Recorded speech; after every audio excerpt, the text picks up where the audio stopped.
Hola amigos, bienvenidos a un nuevo video. Espero que se encuentren bien, espero que todo esté yendo bien en sus vidas. Y el día de ahora, como estarán viendo en el título del video, me gustaría responder a la pregunta si estaba el cuerpo de Jesús en verdad ausente de su tumba. Y también estarán viendo un número 12, porque este es el video número 12 de una serie de videos estudiando el libro El caso de Cristo de Lee Strobel. Les invito a que ustedes vayan y lo lean por su propia cuenta. Es muy interesante, tiene libros muy interesantes. De hecho, se ha convertido en mi autor favorito porque él no solamente, o sea, él no dice lo que él piensa de las cosas. Él va e investiga con eruditos y estos eruditos dan sus argumentos. Ahora, quiero hacer una introducción general y luego sobre esta serie de videos, por si es primera vez que estás escuchando algún video mío, y luego voy a hacer una introducción ya del video en sí y luego vamos con el contenido. Empiezo con esta introducción general y es que yo estoy haciendo estos videos porque yo quiero saber, o por lo menos quería saber, ahora ya lo sé, que si es razonable creer en Cristo, si es una idea que, no sé, a alguien se le ocurrió y ahora muchos la creemos, o de verdad hay evidencia palpable sobre la existencia de Cristo y sobre que Él es el Hijo de Dios. Obviamente, ya vamos en el video número 12, ya estamos bastante avanzados en este tema. Te invito a que vayas y que veas los videos anteriores sobre por qué confiamos en los evangelios, por qué confiamos en los evangelios que están en la Biblia y no en los otros, que supuestamente son evangelios también. Eh, ¿Qué evidencia hay acerca de Jesús fuera de la Biblia? Que es un video que me gusta bastante. Eh, entonces ahora vamos a hablar sobre si está el cuerpo de Jesús, en verdad ausente de su tumba. Pero antes de ir a eso, otra cosa. Si Cristo en verdad es el Hijo de Dios, eso significa mucho, porque quiere decir entonces que él tenía razón cuando dijo que nuestra vida va a depender de nuestra reacción ante él. Es decir, si nosotros nos entregamos a él, vamos a poder vivir una vida buena en esta tierra, vamos a tener una vida plena en esta tierra, pero también en la eternidad. Entonces, si Él tiene razón, claro, si Cristo tiene razón, que Él es el Hijo de Dios, quiere decir que la salvación de nuestra alma depende de si nos entregamos por completos a Él o no. Y entregarse por completo a Dios, a Jesús, no significa que entonces vas a dejar de estudiar o vas a dejar de trabajar para ahora solamente decirle a todo el mundo, arrepiéntanse de sus pecados porque Cristo es el Señor.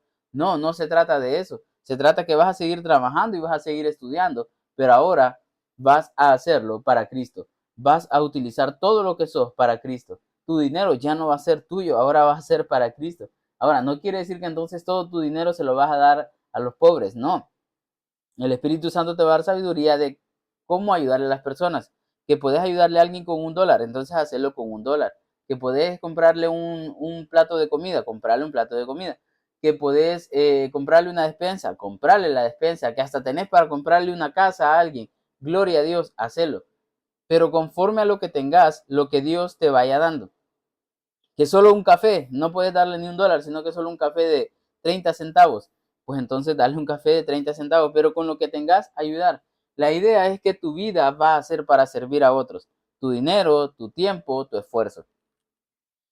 Bien, si Cristo es el Señor en verdad, entonces tenemos que hacer eso para poder vivir plenamente. Porque también quiere decir que si no nos entregamos a Cristo, nunca vamos a poder ser verdaderamente felices. Vamos a tener momentos de alegría a causa de los placeres, del dinero, de lo que sea, pero nunca vamos a tener una felicidad genuina. Eso solamente lo tenemos si estamos con Cristo.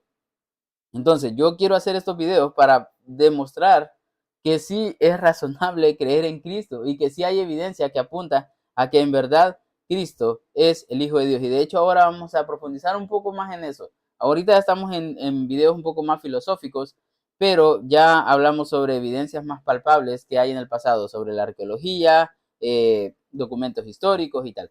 Así que por un lado, eso es este canal y para esto son estos videos. Y me parece necesario recordarlo también porque constantemente yo eh, tengo que saber que entregarse a Cristo es vivir para Él, no hacer una religión, no pertenecer a una organización religiosa, sino que es vivir para Él día a día, cada centavo, cada segundo, cada parte de mi vida. Bien, el capítulo, Lee Strobel lo empieza con una historia que me parece bastante interesante de comentar. Mi inglés es muy malo, así que voy a tratar de pronunciar bien el nombre. Helen Voorhees Brach, la heredera del imperio de confituras, llegó al aeropuerto más activo del mundo una tarde fresca de otoño. Se unió a la multitud y desapareció de inmediato sin dejar rastro. Durante más de 20 años, el misterio de lo que le sucedió a esta filántropa pelirroja que amaba a los animales ha desconcertado a la policía y al periodismo por igual. Si bien los investigadores están convencidos de que fue asesinada, no han podido determinar las circunstancias específicas, en gran parte porque nunca encontraron el cuerpo. La policía dio lugar a varias especulaciones, filtró a la prensa posibilidades tentadoras e incluso logró que un juez declarara que un estafador era el responsable de su desaparición. Sin embargo, con el cuerpo ausente, su asesinato oficialmente no está resuelto. Nadie ha enfrentado cargos por su muerte. El caso Brach es uno de esos enigmas frustrantes que nos mantienen despiertos de tanto en tanto mientras repasamos la evidencia, la escasa evidencia, y tratamos de determinar lo sucedido. A fin de cuentas, es un ejercicio que nos deja insatisfechos, pues queremos saber lo que pasó, pero simplemente no hay suficientes hechos para descartar las conjeturas. Y en ocasiones desaparecen cuerpos tanto en la ficción sensacionalista como en la vida real, pero rara vez uno se encuentra con una tumba vacía. A diferencia del caso de Helen Brach, la cuestión con Jesús no es que nadie lo vio, es que sí lo vieron vivo, sí lo vieron muerto y sí lo vieron vivo otra vez. Si le creemos a los relatos de los evangelios, no se trata de un cuerpo desaparecido, se trata de que Jesús todavía está vivo, incluso hoy día, después de sucumbir públicamente a los horrores de la crucifixión que se describieron en forma tan gráfica en el capítulo precedente. Les invito a que vayan al video número 11. La tumba vacía, como símbolo perdurable de la resurrección, es el máximo exponente de la afirmación por parte de Jesús de que era Dios. El apóstol Pablo dijo en 1 Corintios 15:17 que la resurrección es precisamente la pieza clave de la fe cristiana. Y si Cristo no ha resucitado, la fe de ustedes es ilusoria y todavía están en sus pecados. El teólogo Gerard O'Collins lo expresó de la siguiente manera: en un sentido profundo, el cristianismo sin la resurrección no es simplemente el cristianismo sin el último capítulo, ni siquiera es cristianismo. La resurrección es la vindicación suprema de la identidad divina de Jesús y de su enseñanza inspirada. Es la prueba de su triunfo sobre el pecado y la muerte. Es la prefiguración de la resurrección de sus seguidores. Es la base de la esperanza cristiana. Es el milagro de los milagros. Si es verdad, los escépticos afirman que lo que sucedió con el cuerpo de Jesús es un misterio similar a la desaparición de Helen Branch. No hay evidencia suficiente, dicen, para llegar a una conclusión firme. Sin embargo, otros aseveran que ese caso está cerrado, efectivamente porque hay pruebas concluyentes de que la tumba estaba vacía esa primera mañana de Pascua. Y si uno quiere que alguien presente el caso en forma precisa, la mejor opción es visitar a William Lane Craig, ampliamente reconocido como uno de los principales expertos en la resurrección en el ámbito mundial. Si quieren saber más de él, de William Lane Craig, pueden buscar en redes sociales Fe Razonable. Y él es el encargado de ese ministerio, es muy bueno. Lee, el autor de este libro, dice que tuvo una perspectiva poco usual la primera vez que vio a William Lane Craig en acción. Lee Strobel, el autor del libro, estaba sentado detrás de él mientras él defendía el cristianismo ante una multitud de unas 8,000 personas. Con esto nos vamos a hacer una idea de quién es William Lane Craig. William defendía el cristianismo ante una multitud de unas 8,000 personas, con innumerables oyentes más que lo seguían a través de más de 100 emisoras de radio en todo el país. Como moderador de un debate entre Craig y un ateo seleccionado por el vocero nacional de American Atheists Inc., o en español Ateos Estadounidenses y Compañía, Lee se maravillaba ante la forma cortés pero poderosa en la que Craig construía el caso a favor del cristianismo, mientras que simultáneamente desmantelaba los argumentos a favor del ateísmo. Desde su punto de vista, Lee podía observar los rostros de la gente mientras descubrían, muchos por primera vez, que el cristianismo puede soportar un análisis racional y un minucioso escrutinio. Al final no hubo dudas. De aquellos que esa noche habían entrado al auditorio como ateos confesos, agnósticos o escépticos, un sorprendente 82% salió con la conclusión de que el caso a favor del cristianismo había sido el más imponente. 47 personas entraron como no creyentes y salieron como cristianos. Los argumentos de Craig a favor de la fe fueron así de persuasivos, especialmente cuando se les compara con la escasez de evidencia a favor del ateísmo. Por cierto, nadie se convirtió en ateo. Ahora veamos cómo responde a los desafíos en cuanto a la tumba vacía de Jesús. ¿En verdad fue Jesús enterrado en la tumba? Antes de considerar si la tumba de Jesús estaba vacía, necesitamos establecer si su cuerpo había sido depositado allí en primer lugar. La historia nos dice que, por regla, los criminales crucificados quedaban en la cruz para que los devoraran las aves de carroña, o eran arrojados en una fosa común. Eso llevó a John Dominic Crossan, del Seminario de Jesús, a la conclusión de que el cuerpo de Jesús probablemente fue desenterrado y devorado por perros salvajes. De acuerdo con las prácticas acostumbradas, le dijo Lee, el autor de ese libro, a Craig, el erudito a quien va a entrevistar en ese capítulo, de acuerdo con las prácticas acostumbradas, no admitiría que eso fue más probablemente lo que sucedió. Si lo único que evalúa son las prácticas acostumbradas, sí, estoy de acuerdo, fue su respuesta. Sin embargo, eso pasaría por alto la evidencia específica de este caso. Muy bien, veamos la evidencia específica, dijo Lee, señalando un problema de inmediato.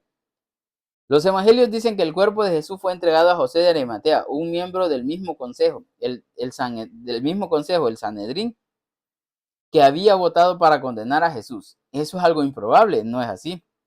No, no si observa toda la evidencia de la sepultura, respondió Craig. Entonces permítame repasarla. En primer lugar, el apóstol Pablo menciona la sepultura en 1 Corintios 15, versículos del 3 al 7, donde transmite un primer credo de la iglesia. Ya hablamos sobre ese credo con un cierto grado de detalle en el primero o segundo capítulo, así que les invito a que vayan y vean también por qué confiamos en estos evangelios y en estas cartas. Craig estaba de acuerdo con Bloomberg, que Bloomberg es el erudito que habló en esos capítulos, en que el credo sin duda se remonta a unos pocos años después de la crucifixión de Jesús, habiéndose transmitido a Pablo después de su conversión en Damasco o en su posterior visita a Jerusalén, donde se encontró con los apóstoles Jacobo y Pedro. El credo dice: porque ante todo les transmití a ustedes lo que yo mismo recibí. Esto es lo que dice Pablo: que Cristo murió por nuestros pecados según las Escrituras, que fue sepultado, que resucitó al tercer día según las Escrituras. El credo continúa mencionando varias apariciones de Jesús resucitado. Este credo es increíblemente antiguo y por lo tanto digno de confianza, señaló Craig. En esencia, es una fórmula de 4 líneas. La primera línea hace referencia a la crucifixión, la segunda a la sepultura, la tercera a la resurrección y la cuarta a las apariciones de Jesús. Como puede ver, la segunda afirma que Jesús fue sepultado. Un momento, interpuso Lee. Puede haber sido sepultado, pero fue en una tumba y fue a través de José de Arimatea, este personaje misterioso que sale de la nada para reclamar el cuerpo. Este credo es en realidad un resumen que corresponde línea tras línea a las enseñanzas de los evangelios, explicó. Cuando uno va a los evangelios, encontramos numerosos testimonios independientes de esta historia de la sepultura, y se menciona específicamente a José de Arimatea en los 4 relatos. Además, la historia de la sepultura en Marcos es tan antigua que simplemente no es posible que pueda haber sido sometida a la corrupción legendaria. ¿Cómo se da cuenta de que es antigua?, preguntó Lee. 2 razones, respondió. En primer lugar, en general se considera que Marcos es el evangelio más antiguo. En segundo lugar, su evangelio básicamente está constituido por anécdotas cortas acerca de Jesús que se asemejan más a las perlas de un collar que a una narración fluida y continua. Sin embargo, cuando llega a la última semana de Jesús, la llamada historia de la pasión, tenemos una narración fluida de hechos en orden. Aparentemente Marcos tomó esta historia de la pasión de una fuente más antigua, y esta fuente incluía la historia de que Jesús fue sepultado en la tumba. Es José de Arimatea, un personaje histórico. Marcos dice que todo el Sanedrín votó para condenar a Jesús, observó Lee. Si eso es verdad, quiere decir que José de Arimatea votó para matar a Jesús. ¿Acaso no es muy improbable que luego le hubiera dado a Jesús una sepultura digna? Quizás Lucas sintió el mismo malestar, respondió Craig, lo cual explicaría por qué agrega un detalle importante. José de Arimatea no estaba presente cuando se realizó la votación oficial. Por lo tanto, eso explicaría las cosas. Sin embargo, el detalle significativo acerca de José de Arimatea es que no era el tipo de persona que pudieran haber inventado la leyenda o los autores cristianos. ¿Por qué no?, replicó Lee. Dado el enojo y la amargura de los primeros cristianos contra los líderes judíos que habían instigado la crucifixión de Jesús, respondió Craig, es muy improbable que hubieran inventado uno que hizo lo correcto dándole a Jesús una sepultura digna, especialmente cuando todos los discípulos de Jesús lo abandonaron. Además, no hubieran inventado un miembro específico de un grupo específico al cual la gente pudiera preguntarle para verificar lo sucedido. Por lo tanto, José es sin duda una figura histórica. Cabe agregar que, si la sepultura realizada por José de Arimatea fuera una leyenda que se desarrolló después, uno esperaría encontrarse con otras tradiciones rivales acerca de la sepultura y de lo que le sucedió al cuerpo de Jesús. Sin embargo, no se encuentran para nada. Como resultado, la mayoría de los eruditos del Nuevo Testamento hoy día concuerdan en que el relato de la sepultura de Jesús es fundamentalmente confiable. John A. T. Robinson, el antiguo erudito del Nuevo Testamento de la Universidad de Cambridge, dijo que la sepultura digna de Jesús es uno de los hechos mejor atestados que tenemos acerca del Jesús histórico. Si bien el credo dice que Jesús fue crucificado, sepultado y luego resucitó, no dice en forma específica que la tumba estaba vacía, señaló Lee. ¿Acaso no deja esto abierta la posibilidad de que la resurrección fue solo de naturaleza espiritual y que el cuerpo de Jesús se encontraba aún en la tumba? El credo definitivamente deja entrever la tumba vacía, replicó Craig. Verá, los judíos tenían un concepto físico de la resurrección. Para ellos, el objetivo primario de la resurrección eran los huesos del fallecido, ni siquiera la carne, la cual se pensaba que era perecedera. Después que se pudría la carne, los judíos juntaban los huesos de sus muertos y los ponían en cajas para preservarlos hasta la resurrección en el fin del mundo, cuando Dios levantaría a los muertos justos de Israel y ellos se reunirían en el reino de Dios.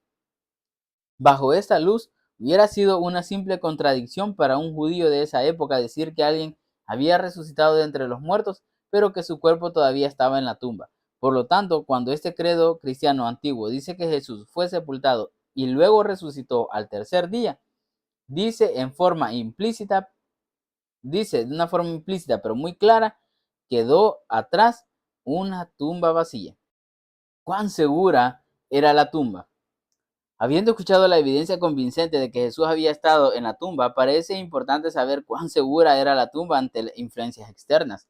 Cuanto más seguridad hubiera, menor sería la posibilidad de que el cuerpo pudiera haber sido manipulado. ¿Cuán protegida estaba la tumba de Jesús? Había una hendidura oblicua que descendía a una entrada baja, y una piedra grande con forma de disco se deslizaba hacia el interior de la hendidura y quedaba trabada en su lugar a lo ancho de la entrada. Se utilizaba una roca más pequeña para asegurar el disco. Aunque era fácil rodar ese disco grande a través de la hendidura, se necesitaban varios sobres para rodar la piedra hacia arriba para reabrir la tumba. En ese sentido, era bastante segura. Sin embargo, la tumba de Jesús también estaba vigilada. Algunos escépticos habían intentado sembrar la duda sobre la creencia popular de que la tumba de Jesús fue vigilada cuidadosamente día y noche por soldados romanos altamente disciplinados que enfrentaban la muerte propia si fallaban en sus deberes. ¿Está convencido de que había guardias romanos?, le preguntó Lee a Craig. Solo Mateo informa que se montó una guardia frente a la tumba, respondió. De cualquier modo, no creo que la historia de la guardia sea una faceta importante de la evidencia a favor de la resurrección. Por un lado, es muy discutida por los eruditos contemporáneos. Me parece más prudente basar mis argumentos en la evidencia aceptada ampliamente por la mayoría de los eruditos. Por lo tanto, es mejor dejar de lado la historia de los guardias. ¿Acaso eso no debilita su caso?, le volvió a preguntar. No, francamente la historia de la guardia puede haber sido importante en el siglo XVIII, cuando los críticos sugerían que los discípulos robaron el cuerpo de Jesús, pero hoy día ya nadie adopta esa teoría. Cuando uno lee el Nuevo Testamento, no hay duda de que los discípulos creían sinceramente en la verdad de su resurrección, la cual proclamaron hasta la muerte. La idea de que la tumba vacía es el resultado de algún tipo de engaño, conspiración o robo simplemente se descarta hoy día. Por lo tanto, la historia de la guardia se convirtió en un detalle incidental. Había guardias presentes. Aún así, Lee estaba interesado en saber si había algún tipo de evidencia para respaldar la afirmación de Mateo acerca de los guardias. Aunque entendía las razones de Craig para dejar de lado la cuestión, insistió preguntando si había buena evidencia de que el relato acerca de la guardia es histórico. Sí la hay, respondió Craig. Piense en los reclamos y contrarreclamos sobre la resurrección que iban y venían entre cristianos y judíos del siglo I. La proclamación cristiana inicial fue: Jesús resucitó. Los judíos respondieron: los discípulos robaron el cuerpo. Ante esto los cristianos respondieron: ajá, pero los guardias de la tumba hubieran impedido el robo. Los judíos replicaron: ah, no, pero los guardias se quedaron dormidos. Y los cristianos contestaron: no, los judíos sobornaron a los guardias para que dijeran que se habían dormido. Ahora bien, si no hubiera habido guardias, el intercambio habría sido de la siguiente manera. En respuesta a la afirmación de que Jesús había resucitado, los judíos hubieran dicho: no, los discípulos robaron el cuerpo. Los cristianos hubieran contestado: pero los guardias de la tumba hubieran impedido el robo. Entonces la respuesta de los judíos hubiera sido: ¿qué guardias? Están locos, no había ningún guardia. Sin embargo, la historia nos cuenta que no fue eso lo que dijeron los judíos. Esto sugiere que los guardias fueron en verdad figuras históricas y que los judíos lo sabían, por lo cual tuvieron que inventar la historia absurda de que los guardias estaban dormidos cuando los discípulos se llevaron el cuerpo. Parece que aquí hay otro problema, dijo Lee. ¿Por qué las autoridades judías habrían puesto guardia frente a la tumba ante todo? Si estaban anticipando la resurrección o que los discípulos simularían una, eso querría decir que comprendían las predicciones de Jesús acerca de su resurrección mejor que los discípulos. Al fin y al cabo, los discípulos se sorprendieron por todo lo sucedido. Ha dado con algo, admitió Craig. Sin embargo, quizás pusieron los guardias allí para evitar que sucediera cualquier tipo de profanación de tumbas u otro disturbio durante la Pascua. No lo sabemos. Es un buen argumento. Reconozco toda su fuerza, pero no creo que sea insuperable. Mateo dice que los guardias romanos se reportaron a las autoridades judías, respondió Lee. ¿Acaso no parece probable, ya que respondían a Pilato? Si observa detenidamente, respondió, Mateo no dice que los guardias eran romanos. Cuando los judíos le piden a Pilato una guardia, Pilato contesta: llévense una guardia. Ahora bien, ¿eso significa muy bien, llévense una cuadrilla de soldados romanos o quiere decir ustedes tienen sus propios guardias, úsenlo? Los eruditos han debatido si era una guardia judía o no. Al principio me inclinaba por la razón que usted mencionó, a pensar que la guardia era judía. Sin embargo, lo he reconsiderado porque la palabra que utiliza Mateo para hacer referencia a los guardias a menudo se usa con respecto a los soldados romanos, más que a los simples oficiales del templo. Y recuerde que Juan nos dice que fue un centurión romano el que dirigió a los soldados romanos para arrestar a Jesús bajo las órdenes de los líderes judíos. Por lo tanto, hay un precedente de que los guardias romanos se reportaban a los líderes religiosos judíos. Parece plausible que también puedan haber estado involucrados en la guardia de la tumba. Aquí quiero hacer un paréntesis. Personalmente investigué y parece que lo más aceptado hoy en día es que eran guardias judíos, pues el soborno encajaría con ellos, porque los romanos no aceptarían dinero por decir que se habían dormido, pues los judíos no tenían poder sobre la autoridad romana. Tampoco involucraban romanos en cuestiones religiosas a menos que pareciera una revolución. Fueran romanos o judíos, es muy razonable creer que sí había guardias, y aun si no hubiera, no afecta el relato temprano sobre la muerte, sepultura y resurrección de Jesús. ¿Y qué de las contradicciones? A través de los años, los críticos del cristianismo atacaron la historia de la tumba vacía, señalando discrepancias aparentes entre los relatos de los evangelios. Por ejemplo, el escéptico Charles Templeton comentó: las 4 descripciones de los hechos difieren en forma tan marcada en tantos puntos que ni con toda la buena voluntad del mundo pueden ser conciliadas. A primera vista, esta objeción parece penetrar hasta el centro mismo de la confiabilidad de las narraciones de la tumba vacía. Considere este resumen realizado por el Dr. Michael Martin de la Universidad de Boston, el cual le leyó Lee, el autor del libro, a Craig, el erudito a quien está entrevistando. Se lo leyó esa mañana de la entrevista. Y procedo a leerlo. Es un poco trabado, pero es un resumen prácticamente de cómo, entre comillas, se contradicen los evangelios en el relato de la tumba vacía. Empiezo. En Mateo, cuando María Magdalena y la otra María llegan a la tumba al amanecer, hay una roca frente a ella. Se produce un violento terremoto y un ángel desciende y quita la piedra. En Marcos, las mujeres llegan a la tumba muy de mañana, apenas salido el sol, y la piedra había sido quitada. En Lucas, cuando las mujeres llegan temprano al amanecer, se encuentran con que la piedra ya había sido removida. En Mateo hay un ángel sentado en la roca fuera de la tumba, y en Marcos un joven está dentro de la tumba. En Lucas hay dos hombres adentro. En Mateo, las mujeres presentes en la tumba son María Magdalena y la otra María. En Marcos, las mujeres presentes son las dos Marías y Salomé. En Lucas, María Magdalena, María la madre de Jacobo y Juan y las otras mujeres presentes en la tumba. En Mateo, las dos Marías salen corriendo de la tumba con gran temor y gozo para contarle a los discípulos y se encuentran con Jesús en el camino. En Marcos salen corriendo de la tumba con temor y no dicen nada a nadie. En Lucas, las mujeres relatan lo sucedido a los discípulos, quienes no les creen y no se sugiere que se hayan encontrado con Jesús. Además, le dijo a Craig, Lee le dijo a Craig, Martin señala que Juan está en conflicto con gran parte de los otros tres evangelios y concluye, en suma, los relatos de lo que sucedió en la tumba son incoherentes o solo se pueden volver coherentes mediante la ayuda de interpretaciones improbables. A la luz de todo esto, ¿cómo puede ser posible que considere que la historia de la tumba vacía es creíble? Con todo respeto, dijo Craig, Michael Martin es un filósofo, no un historiador, y no creo que comprenda la tarea del historiador. Para un filósofo, si algo no es coherente, la ley de contradicciones dice, no puede ser cierto, descártalo. Sin embargo, el historiador observa estas narraciones y dice, veo algunas incoherencias, pero también noto una particularidad en ellas. Todas son detalles secundarios. La esencia del relato es la misma. José de Arimatea toma el cuerpo de Jesús, lo pone en una tumba. Un pequeño grupo de mujeres seguidoras de Jesús visitan la tumba temprana por la mañana el domingo, después de su crucifixión, y se encuentran con que la tumba está vacía. Ven una visión de ángeles que dicen que Jesús resucitó.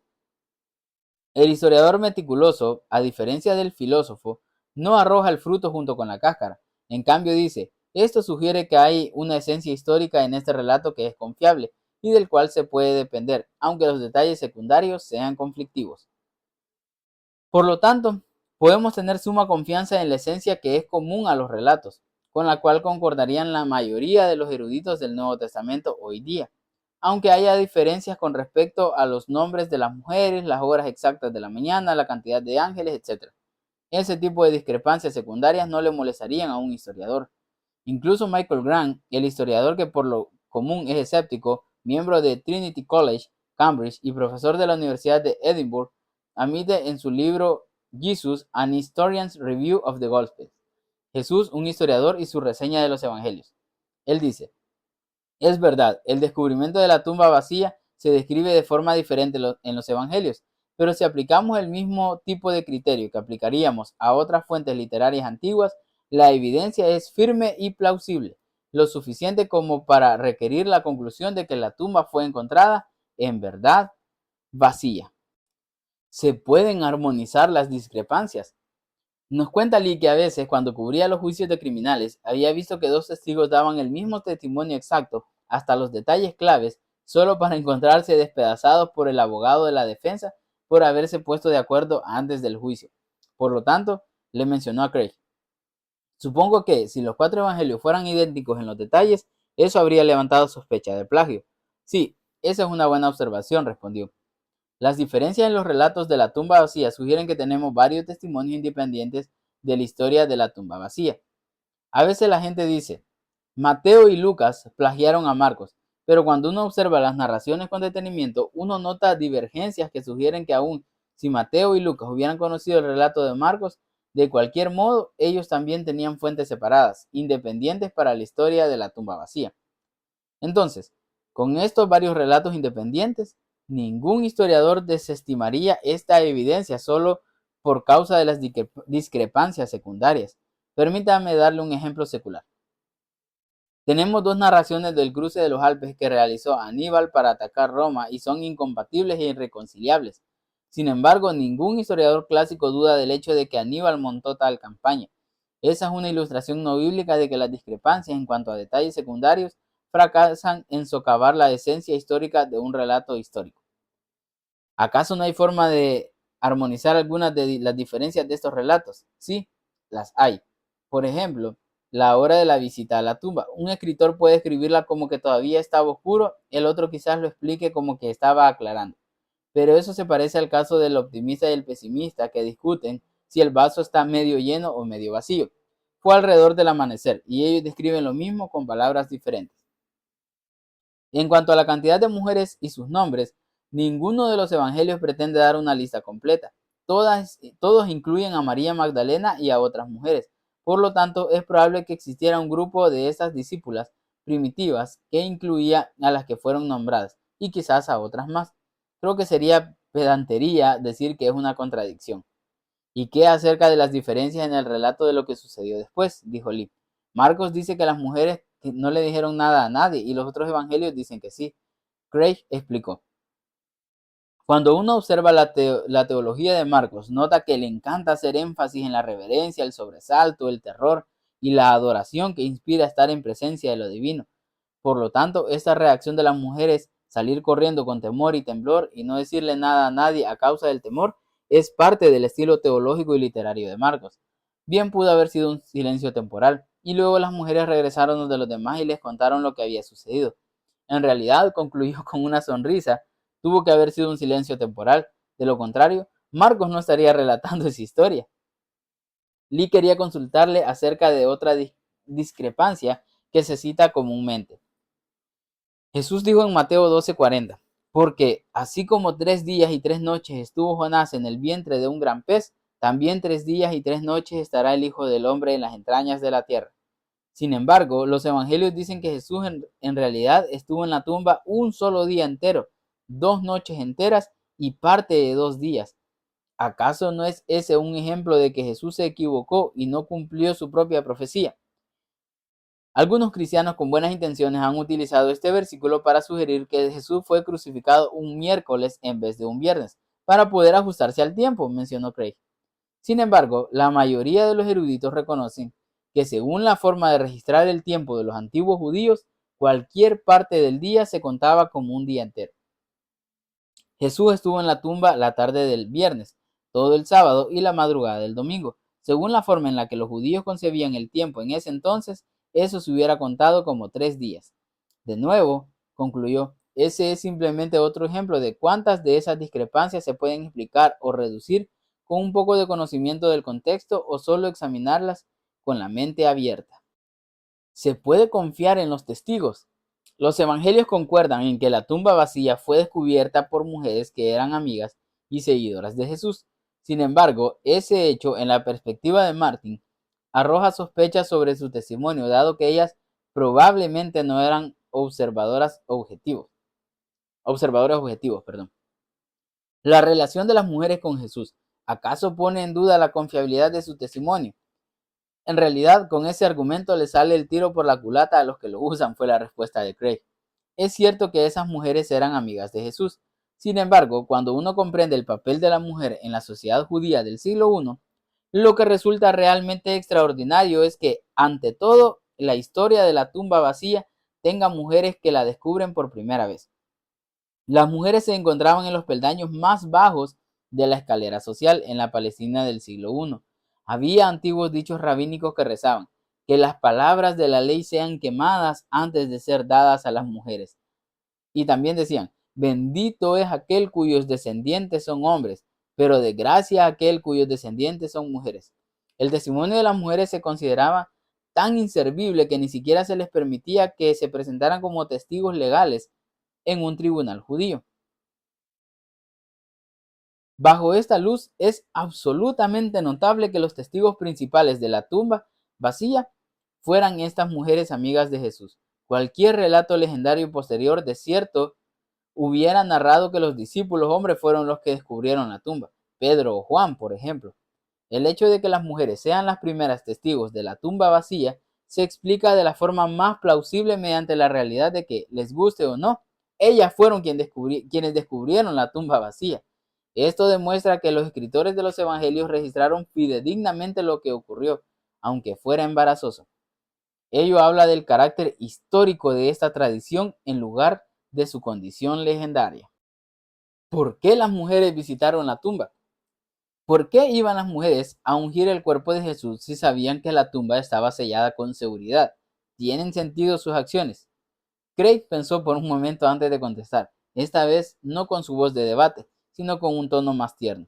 Lee, realmente siento que los eruditos no han conocido el amor y la devoción que estas mujeres sentían por Jesús. No tienen derecho a pronunciar juicios indiferentes acerca de la viabilidad de lo que querían hacer. Para la gente que está sufriendo, que perdió a alguien, que seguían y amaban con locura, querer ir a su tumba con la pobre esperanza de ungir su cuerpo, no creo que un crítico posterior pueda tratarlas como robots y decir, no deberían haberlo hecho. Se encogió de hombros. Quizás pensaban que habría algunos hombres por ahí que pudieran mover la piedra. Si había guardias, quizás pensaron que ellos lo harían, no lo sé. Ciertamente, la noción de visitar una tumba para derramar ungüentos sobre un cuerpo es una práctica judía histórica. La única cuestión es la viabilidad de quién les quitaría la piedra, y no creo que estemos en la posición correcta para pronunciar juicios si debieron o no simplemente quedarse en sus casas. ¿Por qué los cristianos no citan la tumba vacía? Un crítico dijo que un argumento mayor en contra de la tumba vacía es que ninguno de los discípulos ni de los predicadores cristianos posteriores se molestó en mencionarla. Este crítico escribió, hubiéramos esperado que los predicadores cristianos dijeran, no nos creen, pues vayan a ver la tumba ustedes mismos. Está en la esquina de la calle 5 y la avenida principal, el tercer sepulcro de la derecha. Dice que, sin embargo, Pedro no menciona la tumba vacía en su predicación de Hechos 2. El crítico concluyó, si ni siquiera los discípulos pensaban que la tradición de la tumba vacía era válida, ¿por qué deberíamos hacerlo nosotros? Los ojos de Craig se agrandaron a medida que Lee le formulaba la pregunta. Simplemente no creo que sea verdad, respondió, con un poco de asombro en su voz mientras tomaba su Biblia y buscaba el capítulo 2 del libro de los Hechos que registra el sermón de Pedro en Pentecostés. La tumba vacía sí se encuentra en el discurso de Pedro, insistió Craig. Proclama en el versículo 24 que Dios lo resucitó, librándolo de las angustias de la muerte. Luego cita por parte de un salmo cómo Dios no permitiría que su santo sufriera corrupción. Eso lo había escrito David y Pedro dice, hermanos, permítanme hablarles con franqueza acerca del patriarca David, que murió y fue sepultado, y cuyo sepulcro está entre nosotros hasta el día de hoy. Sin embargo, afirma acerca de Cristo que Dios no dejaría que su vida terminaría en el sepulcro, ni que su fin fuera la corrupción. A este Jesús, Dios lo resucitó, y de ello todos nosotros somos testigos. Craig alzó la vista de su Biblia. Este discurso contrasta la tumba de David que permaneció hasta ese día con la profecía en la que David dice que Cristo resucitaría, su carne no sufriría corrupción.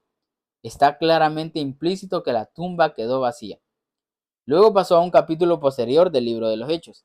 En Hechos 13, versículos del 29 al 31, Pablo expresa, después de llevar a cabo todas las cosas que estaban escritas acerca de él, lo bajaron del madero y lo sepultaron. Pero Dios lo levantó de entre los muertos. Durante muchos días lo vieron los que habían subido con él de Galilea a Jerusalén. Ciertamente la tumba vacía está implícita allí. Cerró la Biblia y agregó, creo que es bastante torpe e irracional arguir que estos predicadores antiguos no hacían referencia a la tumba vacía solo porque no utilizaban las dos palabras específicas, tumba vacía. No hay duda de que sabían y la audiencia comprendía de su predicación que la tumba de Jesús estaba vacía. ¿Cuál es la evidencia afirmativa? Después de acribillar a Craig con preguntas, Lee decidió darle la oportunidad a Craig que presentara su caso afirmativo. Así que le dijo, ¿por qué no me da su mejor disparo? Convénzame con sus 4 o 5 razones principales de que la tumba vacía es un hecho histórico. Craig aceptó el desafío. Uno tras otro expresó sus argumentos en forma concisa y poderosa. En primer lugar, señaló, La tumba vacía está implícita en la tradición antigua que transmite Pablo en 1 Corintios 15, la cual es una fuente muy antigua y confiable de información histórica acerca de Jesús. En segundo lugar, la ubicación de la tumba de Jesús era conocida tanto por los cristianos como por los judíos. Por lo tanto, si no hubiera estado vacía, habría sido imposible que un movimiento fundado en la creencia de la resurrección pudiera haber surgido en la misma ciudad donde este hombre había sido ejecutado y sepultado públicamente.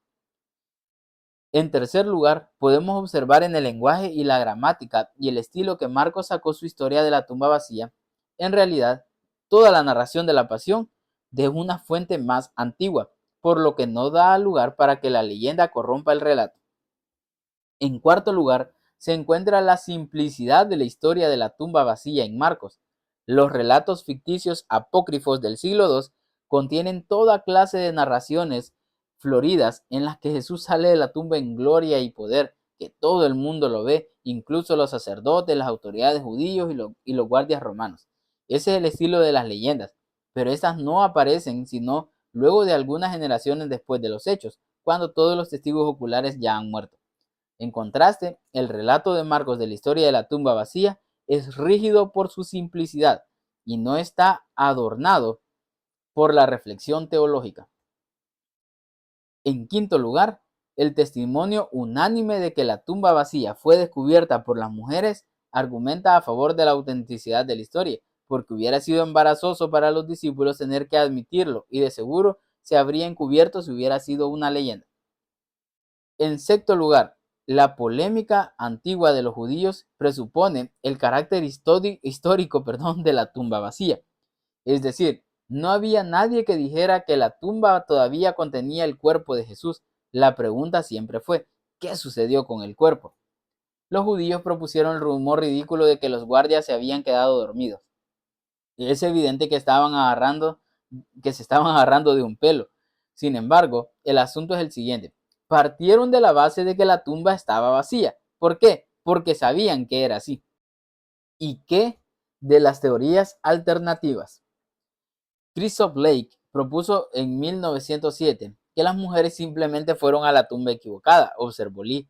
Dice que se perdieron y que el cuidador de una tumba desocupada les dijo, si están buscando a Jesús de Nazaret, no está aquí. Y ellas salieron corriendo atemorizadas. ¿Acaso no es una explicación plausible? Craig suspiró. Lake no consiguió quien lo secundara, respondió. La razón es que el sitio de la tumba de Jesús era del conocimiento de las autoridades judías. Aun cuando las mujeres pudieran haber cometido ese error, las autoridades habrían estado más que contentas en señalar la tumba y corregir el error de los discípulos cuando comenzaron a proclamar que Jesús había sido resucitado entre los muertos. No conozco a nadie hoy día que adscriba a la teoría de Lake. Nos queda la teoría de que la tumba vacía fue una leyenda posterior y que para cuando se desarrolló, la gente ya no podía refutarla porque la ubicación de la tumba ya se había olvidado. Esa ha sido la cuestión desde 1835, cuando David Strauss dijo que esos relatos eran legendarios, respondió Craig. Y esa es la razón por la cual, en nuestra conversación de hoy, nos hemos concentrado tanto en esta hipótesis legendaria al demostrar que la historia de la tumba vacía se remonta a unos pocos años después de los mismos hechos. Esto deja a la teoría de la leyenda totalmente inútil. Aun si hubiera elementos legendarios en los detalles secundarios del relato, la esencia histórica del relato permanece establecida con seguridad. Sí, había respuestas para las explicaciones alternativas. Ante el análisis, cada teoría parecía derrumbarse bajo el peso de la evidencia y la lógica. Sin embargo, la única opción restante era creer que el Jesús crucificado había vuelto a la vida, una conclusión que para algunos es demasiado extraordinaria como para aceptarla. Aunque hay que admitir que estas teorías alternativas tienen lagunas, ¿acaso no son más plausibles que la idea totalmente increíble de que Jesús era Dios hecho carne y resucitó de entre los muertos? Pienso que esa es la cuestión, dijo mientras se inclinaba hacia adelante. Creo que la gente que empuja estas teorías alternativas admitiría, sí, nuestras teorías son improbables, pero no son tan improbables como la idea de que ocurriera ese milagro espectacular. Sin embargo, en este punto, la cuestión ya no es histórica, en cambio pasa a ser una cuestión filosófica, si los milagros son posibles. ¿Y qué respondería usted a ello? Sostendría que la hipótesis de que Dios resucitó a Jesús de entre los muertos no es de ninguna manera improbable. En verdad, con base en la evidencia, es la mejor explicación de lo que sucedió. Lo que es improbable es la hipótesis de que Jesús resucitó naturalmente de entre los muertos. Estaría de acuerdo que eso es extravagante. Cualquier hipótesis sería más probable que decir que el cuerpo de Jesús volvió a la vida en forma espontánea. Sin embargo, la hipótesis de que Dios resucitó a Jesús de entre los muertos no contradice a la ciencia ni a ningún hecho conocido de la experiencia. Solo requiere la hipótesis de que Dios existe, y creo que hay buenas razones independientes para creer que sí existe. A esto Craig le agregó el remate. Mientras que la existencia de Dios sea siquiera posible, es posible que haya actuado en la historia resucitando a Jesús de entre los muertos. Conclusión: la tumba estaba vacía. Craig fue convincente. La tumba vacía, hay que admitirlo, un milagro de proporciones inimaginables, sí tenía sentido a la luz de la evidencia, y solo era parte del caso a favor de la resurrección. Ahora tocará hablar de las apariciones de Jesús después de su resurrección. Ante los hechos, los críticos han sido impotentes en poner el cuerpo de Jesús de vuelta en la tumba. Ellos forcejean, luchan, se agarran de los pelos, se contradicen, persiguen teorías desesperadas y extraordinarias para tratar de dar cuenta de la evidencia. Pero, cada vez, al final, la tumba permanece vacía. Uno de los principales intelectos del derecho de todos los tiempos, Sir Norman Anderson, quien se educó en Cambridge, enseñó en la Universidad de Princeton, se le ofreció una cátedra en la Universidad de Harvard y se desempeñó como rector de la Facultad de Derecho de la Universidad de Londres, concluyó: luego de analizar esta cuestión desde una perspectiva legal durante toda su vida, la tumba vacía entonces constituye una roca verdadera contra la cual todas las teorías racionalistas de la resurrección se golpean en vano. Así que, amigos, la tumba vacía es muy razonable creerla, es muy razonable, la evidencia apunta a eso. Y es así, es un hecho. Yo creo que ya a este punto, negar eso es estar muy ciegos o ser muy obstinados. Jesús fue crucificado, murió, resucitó y dejó la tumba vacía. Por lo tanto, si Él resucitó y la muerte no tuvo poder sobre Él, quiere decir que Él está vivo hoy y Él puede obrar en tu vida. Te invito a que, si no sos cristiano, veas toda esta evidencia y la respuesta está en vos. Si vas a ver la evidencia y vas a tomarla.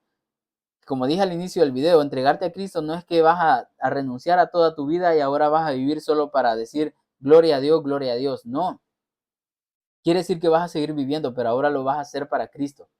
Ahora vas a trabajar para Cristo y vas a hacer todo para Cristo. Y eso incluye que vas a ver a Cristo en tu vida. El poder que levantó a Cristo de entre los muertos va a estar en tu vida. Sin más, gracias por estar acá. Espero que esto sea de bendición para ustedes. Si sos cristiano, esto te tiene que ayudar a saber que tu fe está bien razonada, está bien fundamentada. No estás loco, no sos tonto. Tonto es ver toda esta evidencia y no creer en, seguir siendo un necio y no creer en que Dios resucitó a Jesús de entre los muertos. Eso es ser tonto. Eso es creer estupideces. No, nosotros tenemos una fe que está bien fundamentada. Gracias por estar acá y sin más, un saludo y mucho ánimo.